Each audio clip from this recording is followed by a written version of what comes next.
Assalamualaikum warahmatullahi wabarakatuh.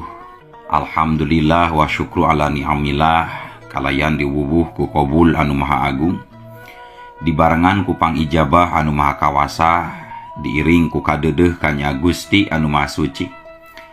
Urang ayeuna masih keneh tiasa ditepang dangukeun deui dina acara anu matuh kamemet urang sadayana. Nyatana dina pagelaran dongeng Sunda jejer carita enggalnya pamiarsa, dongeng anu enggal gitunya, judulna Sasakala Aki Ruminta bagian anu kahiji gitunya. Kumaha jujutan ieu carita?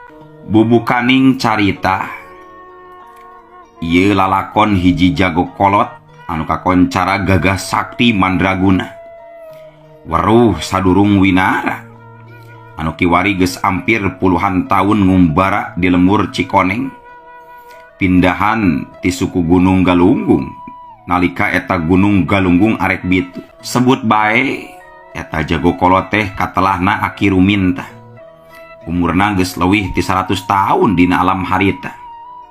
Tapi sok sanajan umurna anu geus sakitu kolotna, pangawakanana tetep keker jeung cangker, sarta awakna jangkung meh 2 meter. Ngan anu jadi anehna, awakna sakapeung sok bongkok, sakapeung deui mah sok ajeg, leumpangna sok mamake iteu. Tapi bisa leuwih gancang leumpangna tibatan anu ngora, estu jag-jag belejag taya kakurangan naon-naon sanggup lalampahan anu sakitu jauhna. Dina hiji waktu Aki Ruminta karek mulang ti cadas pangeran peuting-peuting harita teh, cenah mah tas ngajual bako ka Juragan Hasan. Tapi sabot Aki Ruminta keur anteng leumpang di tempat anu rada suni, ngadadak aya 5 jirim jalma anu marake baju sing sarua hideung pating jorelat tibalik ririmbunan. Beungeutna anu limaan marake tergos, ukur katempo panonna we wungkul anu gural gilar semugalah. Leungeun anu katuhuna kabe oge ngalabar bedog pating gurilap seukeut katojo ku sinar bulan. Geus pasti eta teh rampog. Sarta rampog anu 5 urang, saurang di antarana kadenge cumarita ditujukeun ka Aki Ruminta bari semu ngancam nunjuk ke kutungtung bedog. Katelahna si Nyungsang, "Hei, aki-aki peot, gancang serahkeun eta buntelan anu dibawa teh ka dewek. Dabungan saha kumaha wani ngaliwat ka ieu tempat deuleu. Jadi wayah wayamut ku dewek ayeuna rek dirampok deuleu aki-aki 7 mulut," ceuk si Nyungsang.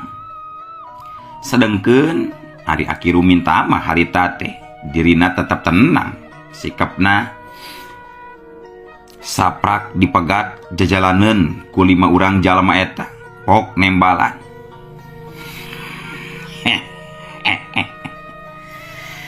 Andika sakabe megat ka aki teh baru ngan ukur butuh nu kieu patut, ukur butuh buntelan wungkul.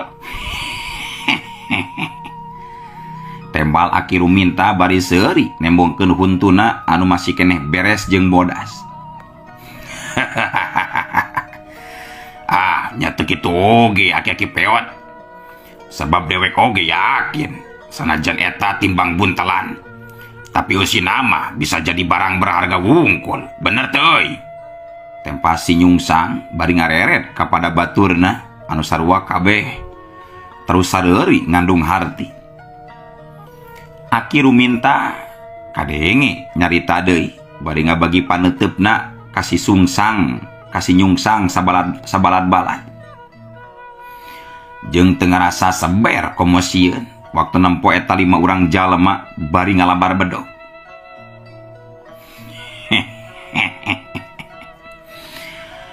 "Hayu we ari hayang mah buntelan aki yeuh dibikeun ku aki. Pek cokot tainya kumarane," cek Aki Ruminta bari cag buntelanana anu keur disampaikeun dina tak-takna teh terus diecageun kana taneuh diteunden. Si Nyungsang sakedeug mah rada kerung tapi teu lila, manehna marentah ka salah saurang anak buahna pikeun nyokot eta buntelan. Anu dititah teu kaleket gancang maju ka hareup terus ngodongkang narik tali buntelan rek dijingjing maksudna mah. Tapi manehna jadi ngaranjug kaget sabab buntelan teh bet teu kajungjungkeun lantaran berat karasana. Asa rek mamanggul munding anu segede tolombong.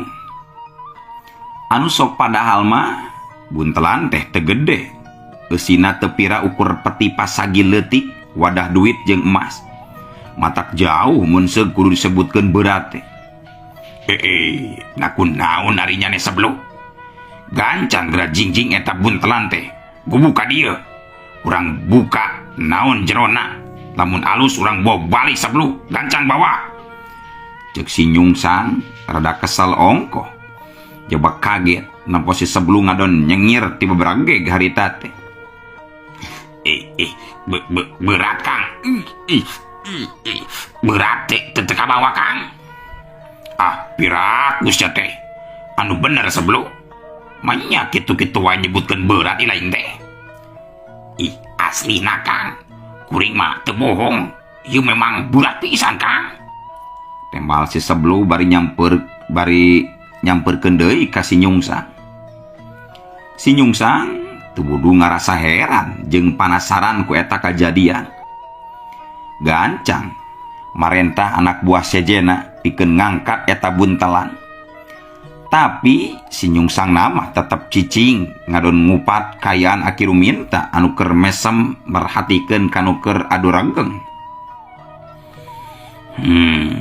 Ieu aki-aki teh geus pamer ilmu jigana mah. Beung mustahil. Buntelan anu dibawana ngadadak berat teu kabawa ku opatan-opatan acan mah. Kudu dipecat ieu mah aki-aki teh yeuh. Ngajago wani pamer ilmu hareupeun dewek. Nya kudu dipecat ieu carana mah. Ceuk si Nyungsang galecok dina sajroning hatena. Kumaha? Nah geuning teu kaangkat bae sakitu ku opatan oge. Manya buntelan sakieu hampangna bet nyebutkeun barurat.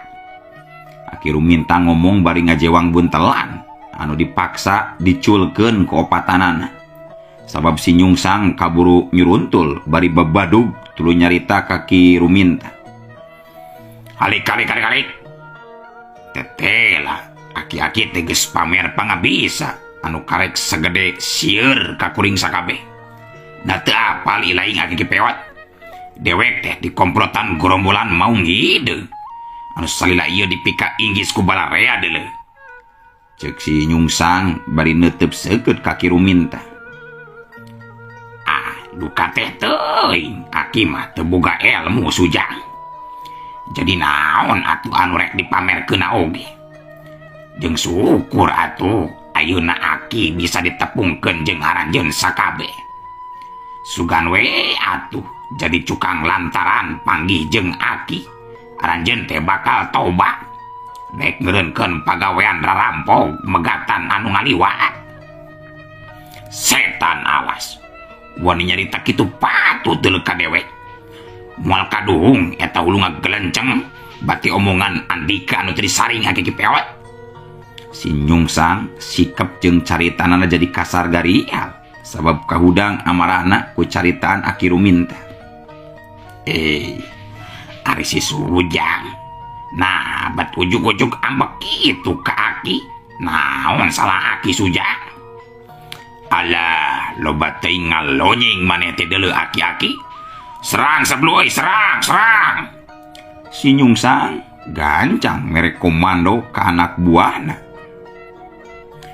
Ari si seblu jeung tilu baturna teu kaleket. Tuluy laluncatan nyarabetkeun bedogna ka Aki Ruminta pating gurilap silih susul. Tapi Aki Ruminta henteu ieu ngarasa saber. Waktu nempo gurilapna opat bedog anu datang lumayan cepatna.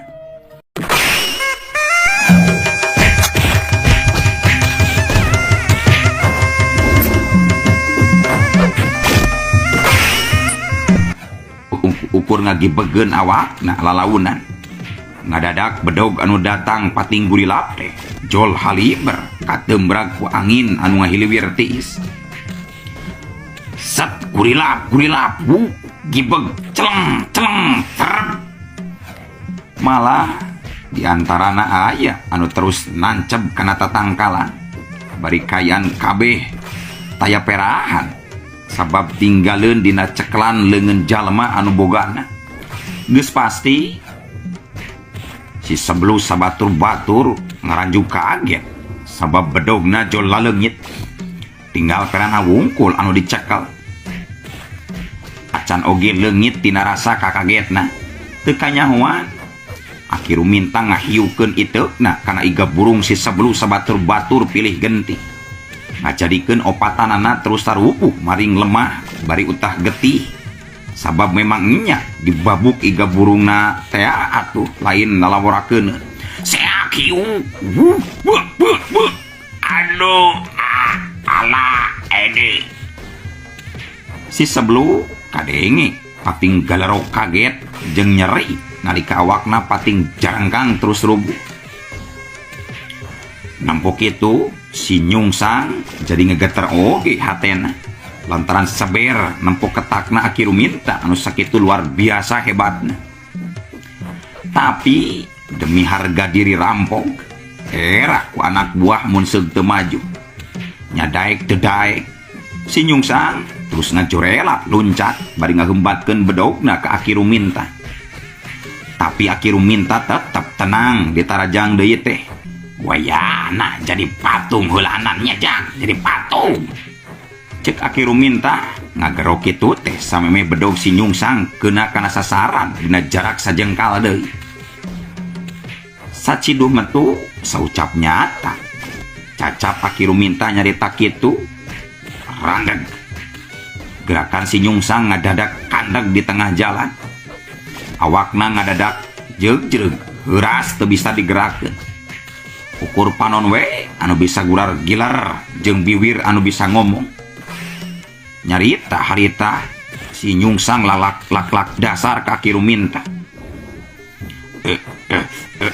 Edan dikumakeun ieu awak aing setan alas. Nah bet teu bisa digerakkeun. Aki-aki nurus tunjung haram jadah setan sia dikumakeun awak aing deuleu. Si Nyungsang tembong kuntuna kakerawat nahan amarah anu kacida muncakna. Tapi ayeuna dirina sadar memang geus teu bisa ngalawan batin nafsuna we anu kapegung tanaga midek.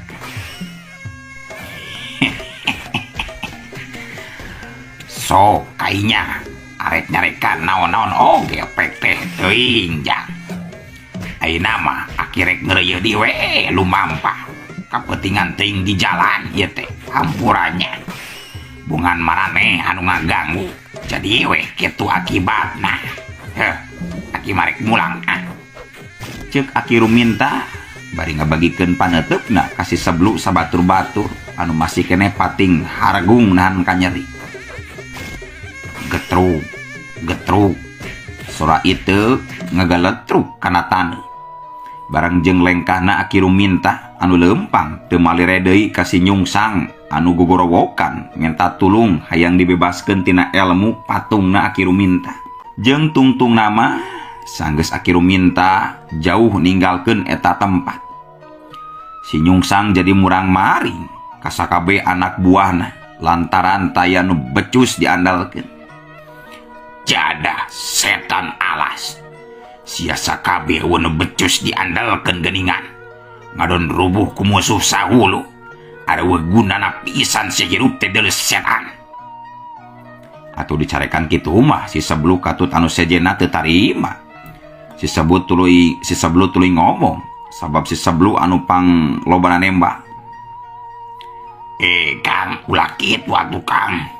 Akang oge apanan sarua apes geuningan karek usageprakan oge geus ngajahjer kitu.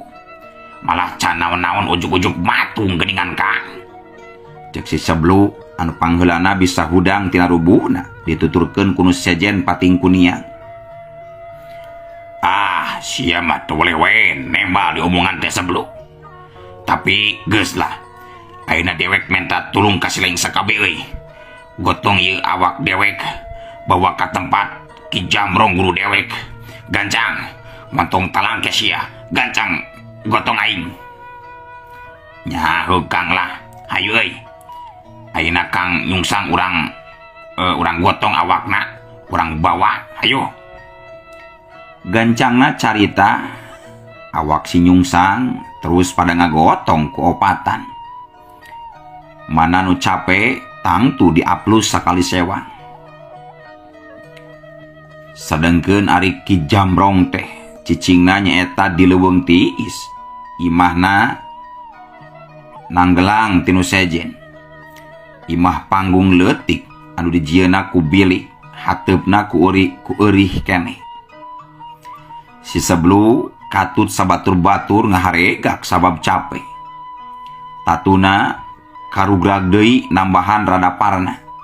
Lantaran tanagana dipake gawe ngagotong awak si nyungsang ti cadas pangeran ngajugjug ka leuweung tiis. Kabayang ngamplengna leumpang jauh.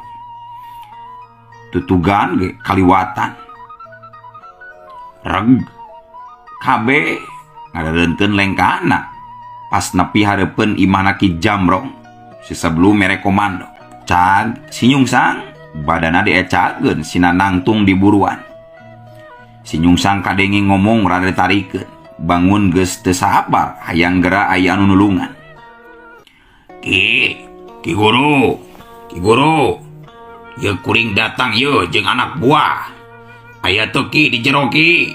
Si nyungsang nyalukan anu jadi guruna. Tapi taya nu nembalan sakitu geus 3 kali dicalukan ge.